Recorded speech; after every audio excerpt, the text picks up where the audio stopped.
Hi everyone, my name is Chris Varghese and I'm a junior doctor from Auckland, New Zealand. I'd like to welcome you all to the Apollo launch event. Today we will overview the background and aims of the Apollo study, go over its inclusion and exclusion criteria, explain the follow-up and outcomes being collected, detail the study organization and structure, and go over the REDCap and data governance. We will then finish with how to make the most of your time as an Apollo collaborator. This event will be made available online to be viewed asynchronously, and we will have it available throughout the duration of the study to refer back to.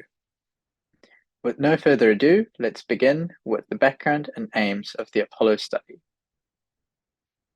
Apollo successfully launched on the 16th of January 2023, with 47 centers collecting data at launch and over 240 centers with registered interest.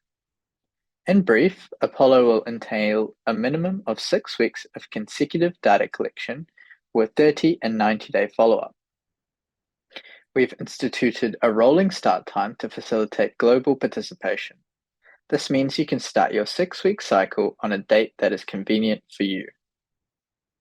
The last possible day for a 6-week cycle to end will be on the 13th of June. This means that the last date for 90-day follow-up will fall on the 11th of September 2023. Many teams will have up till the 30th of September to complete data validation, and the REDCap database will be locked on the 15th of October.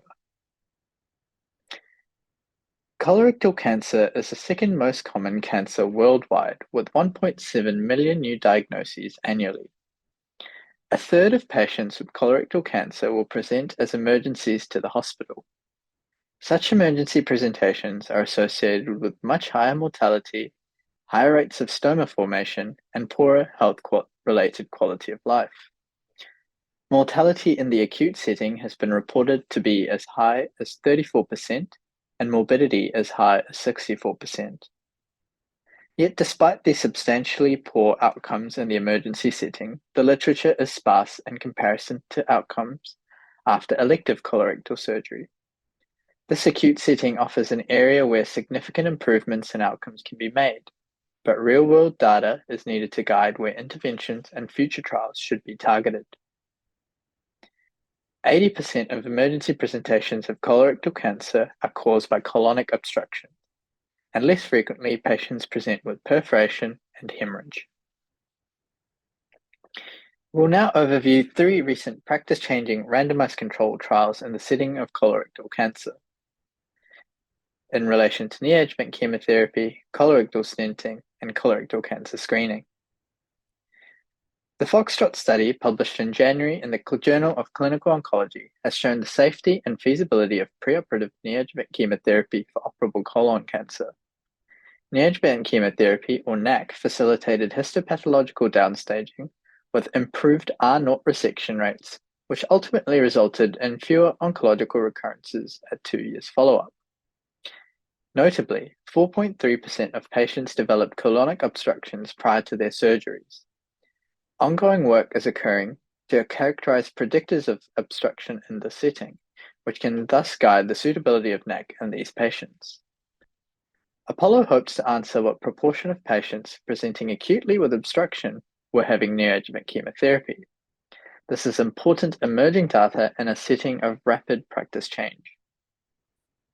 Similarly, colorectal stenting is an option for urgent decompression of colorectal cancer obstructions. This is also an area where evidence is rapidly emerging. The CREST trial showed that in left-sided cancers, stenting was associated with fewer stomas being formed, with no differences in mortality or morbidity. Importantly, stenting may offer a suitable bridge to elective surgery, thereby offering patients more time to be counseled about treatment options. The acute setting is often overwhelming and incredibly disempowering for patients. Hence, the results of this study offer more options for patient-centered care. Globally, optimal strategies for colorectal cancer screening are actively being debated, with limited resources for gold standard colonoscopies, disparities in access, and growing waiting lists, particularly in the pandemic era. This is an important area for reducing emergency presentations of cancer with earlier detection and facilitating treatment of earlier stage disease. The Nordic trial showed participation in colonoscopic screening was low, varying between 33 and 60% between Nordic centers, suggesting low acceptability to such an invasive screening method. Additionally, there were minimal differences in colorectal cancer specific and overall mortality. Fecal immunohistochemical testing is an emerging non-invasive tool for detecting colorectal cancer. It's much more acceptable and may offer a safe triaging and prioritization tool for gold standard colonoscopy.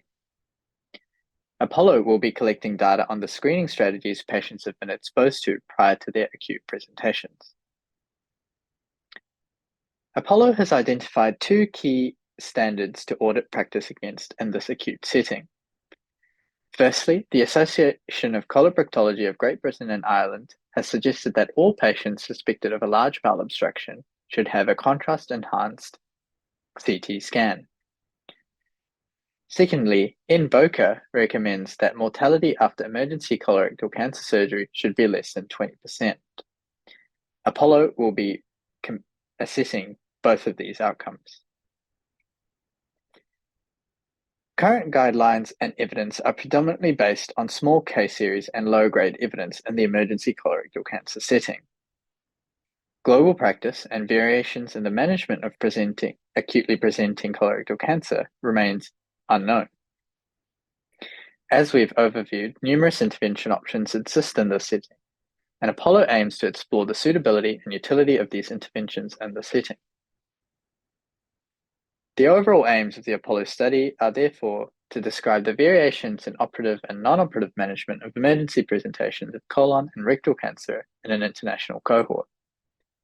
Secondary aims include identifying risk factors for 30 and 90-day mortality and ostomy rates, and data will also be collected to explore the impact of neoadjuvant chemotherapy, colorectal stenting, and cancer screening strategies on emergency presentations of colorectal cancer.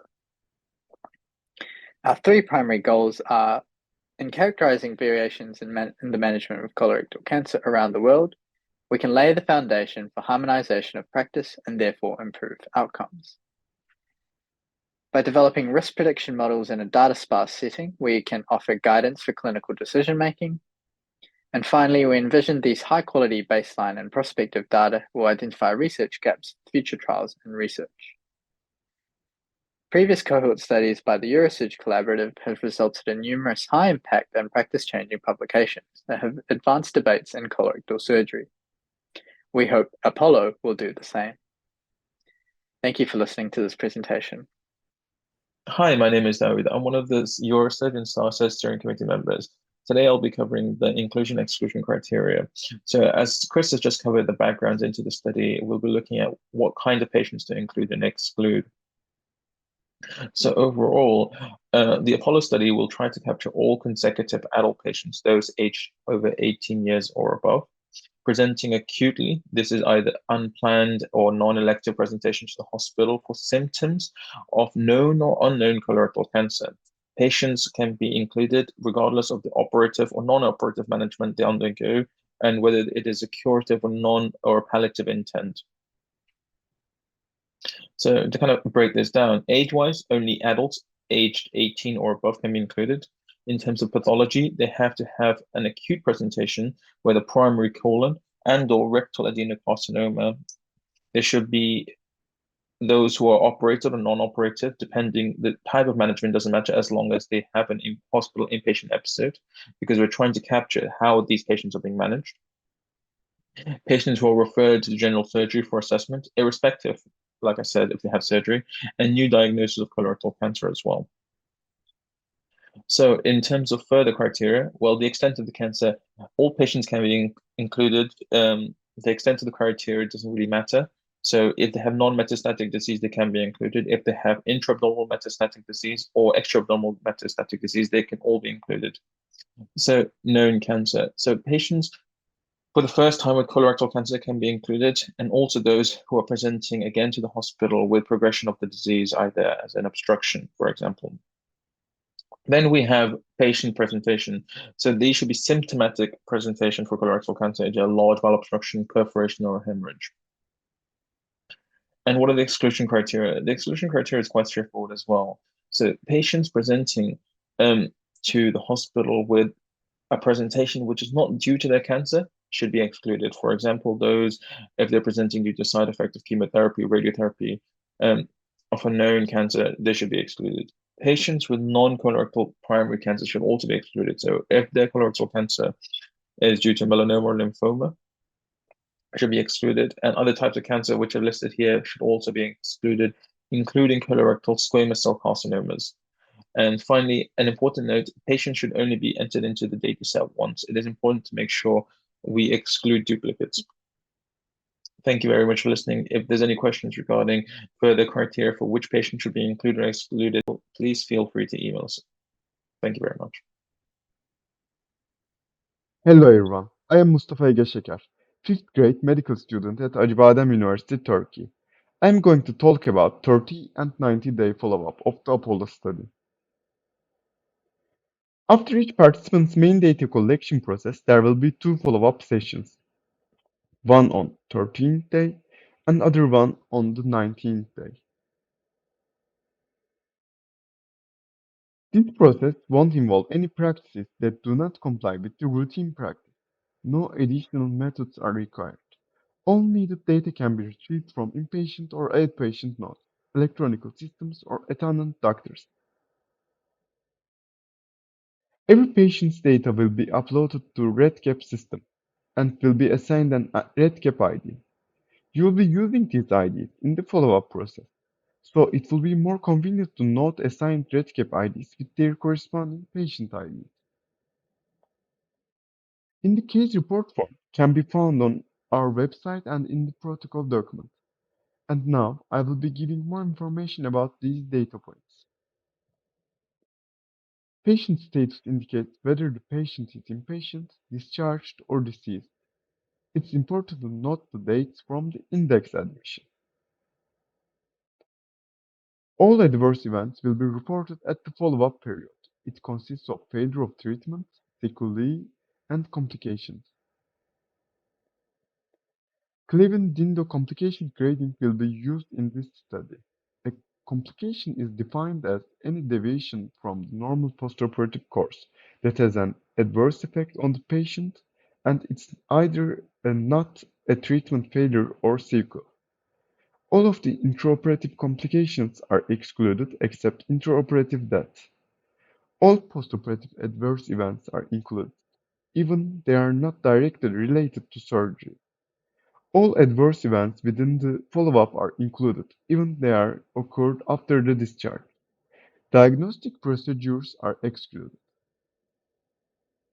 In Cleveland-Dindo complication grading, severity is mainly determined by treatment modality.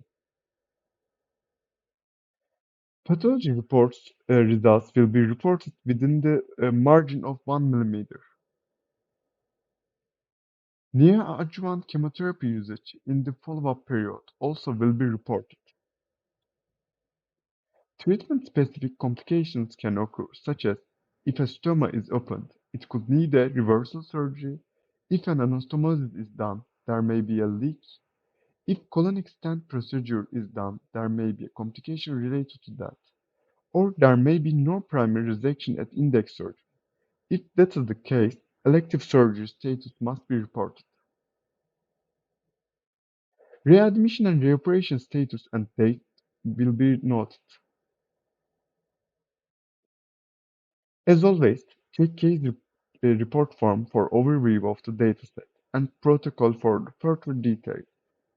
And please, in the cases of doubt, don't hesitate to ask your fellow supervisors and seniors. Thank you for your listening, and thanks again for being part of the Apollo study. Hi, my name's William Shu, and I'm one of the co-leads for EuroSurg this year. And today I'll be talking about study organization and structure for the Apollo study. So as a brief overview, we'll talk about the study organizational structure, team structure, as well as how to run the study at your center in terms of logistics. And then we'll talk briefly about how to register your team. So the APOLLO study is run like many other collaborative studies in the past, with a central steering committee who communicates with an advisory group of consultant colorectal surgeons and other general surgeons, as well as subject experts and patient advisors. The steering group is responsible for the day-to-day logistics of the study, as well as writing, data management, and eventual statistical analysis.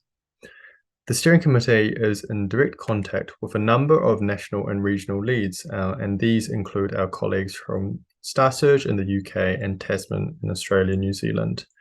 These national and regional leads have the responsibility of coordinating hospital leads at each level, and these hospital leads are in turn responsible for coordinating mini teams. In terms of how a mini team is structured, as mentioned before, these are led by a hospital lead. A hospital lead is responsible for coordinating the team, including recruiting and organizing each data collector and other team member for each period. They're also responsible for applying for local ethics and should email either previous mini team and local leads at their center to understand this process or talk to a head of departments. The hospital lead should also ensure that all eligible patients are recruited over a study period and should conduct a review of cases to ensure that this is done. Next is the supervising consultant, and it is essential for each team to have at least one supervising consultant, and they are responsible for supervision of the conduct of the study, as well as reviewing any approval documents that they may need to sign off. Supervising consultants can also help by facilitating presentations at local departments to ensure that other members, such as surgeons and registrars, are aware of the study and can help. There can be up to 9 data collectors per mini team for APOLLO, and these people are responsible for data collection of eligible records, and 95% data completeness must be obtained. Lastly, independent data validator is required for each center, and there only needs to be one. The responsibility for the data validator is to independently review hospital lists for a 1-week period of data collection to ensure that all eligible patients were included. They are also responsible for reviewing records that have been collected to ensure data accuracy, and they have to do this for a randomly selected 20% of records. For the APOLLO study, due to the complexity of the clinical problem, at least one registrar is required per team. This is to ensure access to acute operating lists, ward admissions, as well as multidisciplinary cancer meetings. They will also be an important point of contact for potentially more junior members, such as medical students or junior doctors, a point of contact to provide advice on clinical details.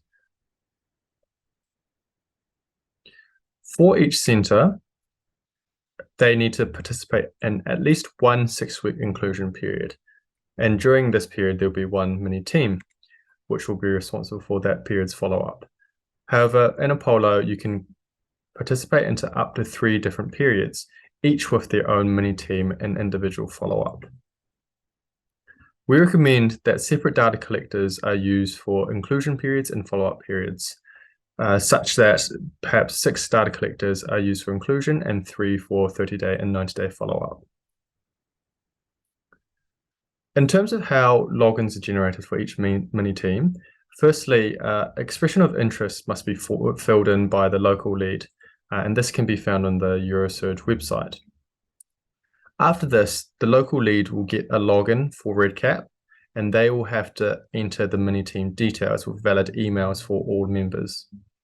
After this REDCap form has been filled in, then team accounts will be generated 1 week prior to the intended start date of their period.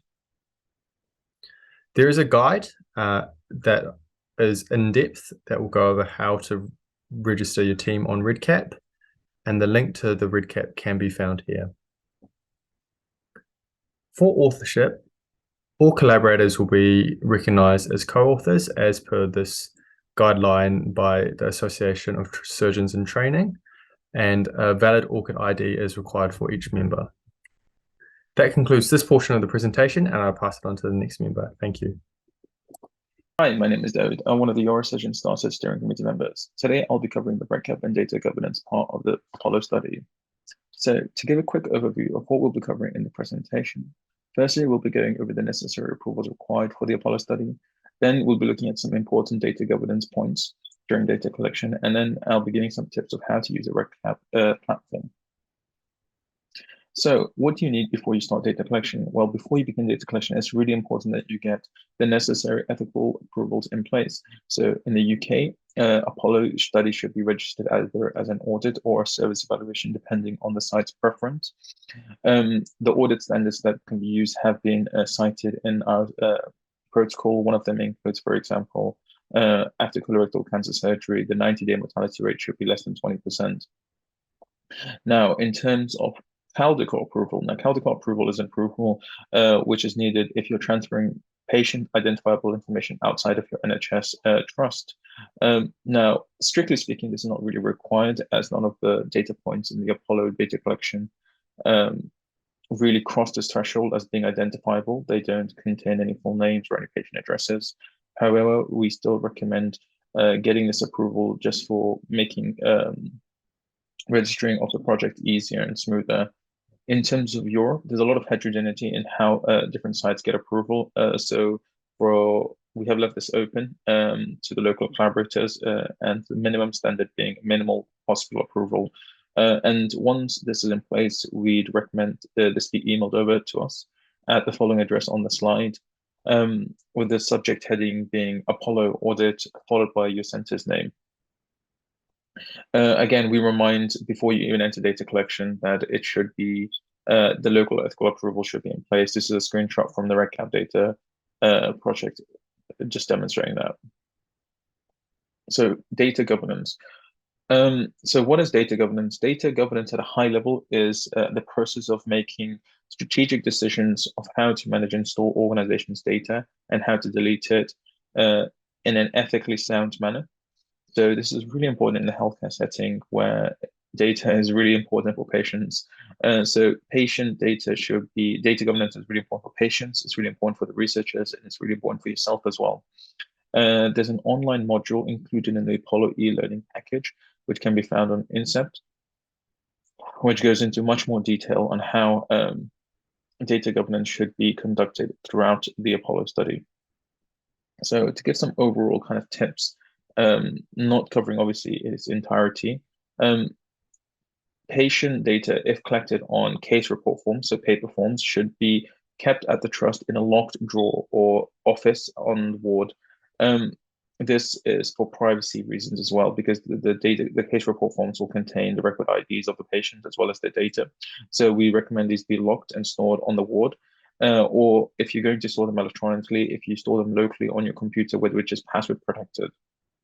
Once data collection is done and uploaded onto REDCap, those paper report forms should be then disposed of in line with the trust's guideline, which are often, the patient at trust you have different confidential waste removal sites. So make sure in line with the trust policies, paper waste is disposed, and if stored on your trust's computers, again, make sure they're deleted in line with your trust's electronic data disposal policies.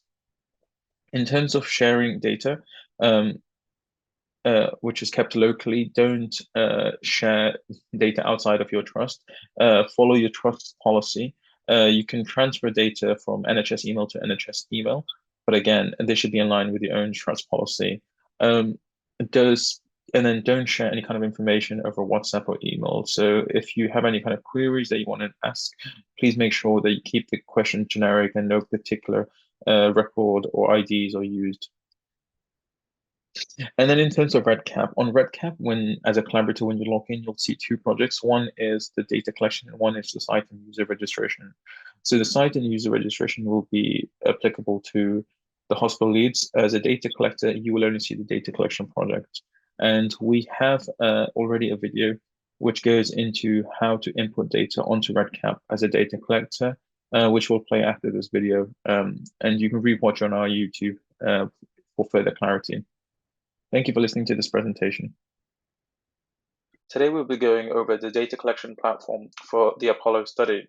In order to navigate to this, the easiest way to begin is by going to the EuroSurg website, which is eurosurg.org, is by then going to the Project Hub and the Apollo Study Hub. If we then scroll to the bottom, we'll see this here linked to the REDCap platform. So the platform for submitting data for the Apollo study is REDCap, and this will bring you to the correct REDCap server. Once you get to this, I would bookmark this and save it for later for easier convenience of use. Now, in order to log into REDCap, your details for collaborator details should have been submitted by a hospital lead or regional leads if you're in the UK, and you should receive an email 1 week prior to beginning data collection. So please check your inboxes and your spam. So originally, the email will ask you to change your password, and after that, it'll be the same password as what you have set. So if we begin our login, username for me, and then your password, which should be emailed over to you, you'll be brought to something called the My Projects page. Now, it might look slightly different to this, but it'll be under the same tab, My Projects. Or you might log in and it might bring you to the home page, in which case you can always navigate to the My Projects. So I've just color coordinated mine, but under your projects page, you should see a project called the Apollo Data Collection Project. This is the one we're interested in. So your screen should also look something like this, but slightly maybe different. For example, you might not be able to see current users. So you'll have this sidebar on the left. So this should be the same for pretty much everyone. And the thing we're interested in is adding and editing records. So we'll click on this. Now, in order to enter a new patient detail, we'll click Add New Record.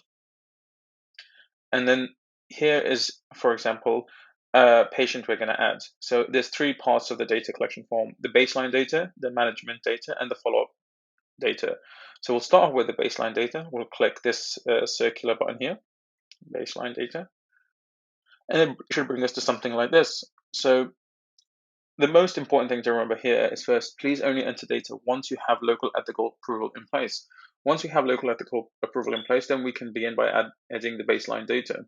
So for example, patient's age in years, if I type in 18, the patient's sex, male, for example, and then the patient's ASA grade. Now, in case you're unfamiliar what an ASA grade is, we've placed an attachment here. So if you click on this clip icon here, it should bring you to a PDF, which kind of walks you through what an ASA grade is, and you should be able to apply that to the context of your patient.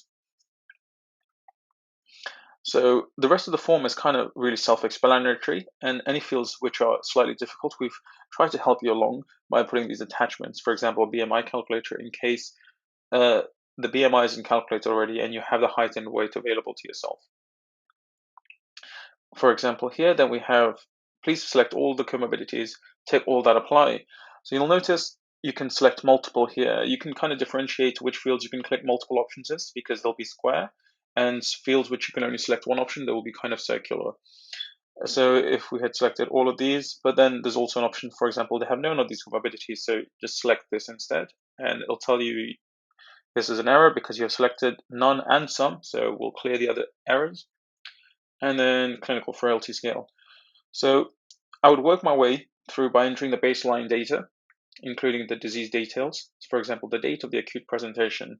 So for this, if you click on the calendar icon here, it will allow you to select a date. For example, we can select March 2023 and patient on the 16th, for example. Known cancer, yes, no, etc. And then again, calendar icon to select a date. Diagnosis of the cancer, etc. So work your way through this form as much as you can and try to get much data completion as possible. And once you're at the end of the form, let's say we haven't completed all of it, what we'll do is we'll leave it as incomplete and we'll go on to the next form. So if you don't see this option here, you would click on the triangle here and it'll be one of those. So save and exit the form is one option. Save and stay, save and exit to record and stay and go to the next. Record will take you to the next patient detail you want to enter, but we want to go to the save and go to the next form. And it'll give you a warning that all of these fields are incomplete. in the previous form, in the baseline form. However, what we're gonna do is we're gonna ignore and go to the next form because we're aware that we haven't completed them, so we'll come back to them later. Now here is the management form. So you'll have curative, palliative, and then immediate management. So how was the patient management? Was there surgical management, procedural management, or non-operative management? So if we click surgical management, it'll give us a few options here. And if there was procedural management as well, if we select both of them, there'll be some further follow-up questions as well. Now, if we try to click, for example, non-operative management, it'll give us a warning because there's a contra indication here because all three can't be true. They had either some kind of management or no non-operative management. So please correct this. Once all of these data are filled in, again, these cliff icons should help you if there's any kind of uncertainty. And again, we haven't completed all of them, so we'll leave this as incomplete. And I'll get to the important of this in a bit. So save and go to the next form. Again, we're going to ignore and go to the next form. Finally is the 30-day and 90-day follow-up data points. We'll try to fill in this as much as possible as you go along. And then incomplete. And we'll go save and exit form. So ignore and leave, and we can just click OK. Ignore and leave record, for example, if we click. So it'll bring us here. Now, what you'd want to see all the records of all the patients that we had entered, you'd click on the record status dashboard. So this was record ID 2, so that was the patient we just entered. As you can see, all the dots are red here. So now let's say we know that that's an incomplete data point where we left off. We should go back and we have the data now to complete it. If I go, click on the icon, I'd fill in all the stuff that we'd missed. And then if we click complete here and save and exit the form, it'll appear green here. So that kind of indicates us that now we've completed this form. So if we go to the record status dashboard, again, so we can see it's green, which means to us when we entering patient data in the future that we know we need to come back to this, we've completed this, or the management is incomplete, we need to come back to this. Because if you click complete, you won't know which records you've fully completed and which ones you need to go back to. This will be really important for the follow-up stuff where you might have 30-day follow-up data available, but not the 90-day follow-up data at the moment. So you will want to come back to this. So leave it as incomplete and then complete once you have only done it to help yourself. And all the records that you add will be placed following subsequently here.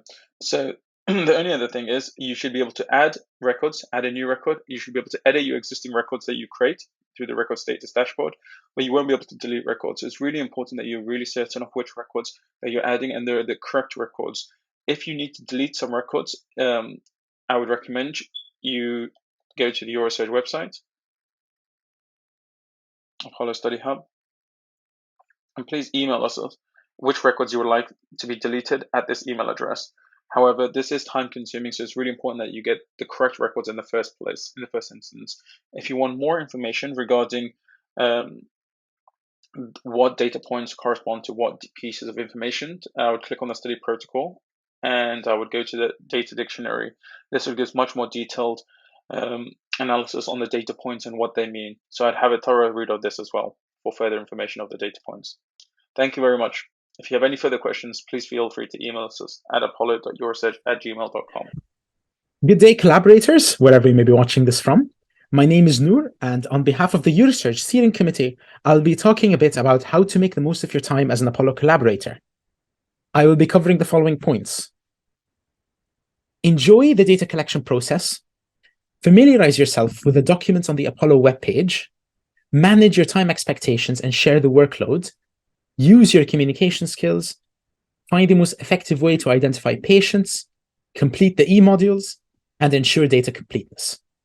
Arguably, the most important thing to make the most of your time as a collaborator is to enjoy the data collection process.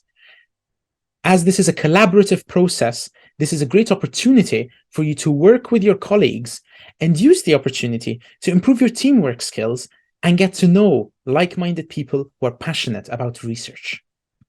You can learn from the project and then use it to improve your academic skills in any future endeavors you may undertake. Second, make sure you familiarize yourself with the documents on the Apollo webpage. Before starting collection, go through the study protocol to fully understand the study, the outcomes we're looking for, variables, and the statistical plan. This will provide you with the context of the data that you will be collecting. Also remember to go through the data collection form to familiarize yourself with it before putting in the first data points. Having an understanding of what data you're going to collect will make the data collection process a lot smoother for you. Third, have realistic time commitment expectations and share the workload. Always look realistically at your availability and commit by signing up to just the collection periods that you are certain about. Split the workload with other people and work with the junior doctors or other students on the ward. If you have any problems, you can talk to team members or the team lead. Fourth, communication is key. Make sure you arrange a meeting with your team and agree in advance who will be responsible for which parts of the project. Delegating tasks to all the people involved in the project will make data collection a much smoother process. Communicate throughout the process by creating a group chat. You can contact your hospital lead if there are any issues. Fifth, develop a strategy to identify patients. It's key that you find an effective way to identify patients that fit the inclusion criteria. This is different depending on what the protocols in your local hospitals are, but the best source of information are your colleagues. Ask the junior doctors, ask the nurses, and ask consultants, and then review the notes. You have things like handover sheets, theater lists, admitting notes, MDT meetings.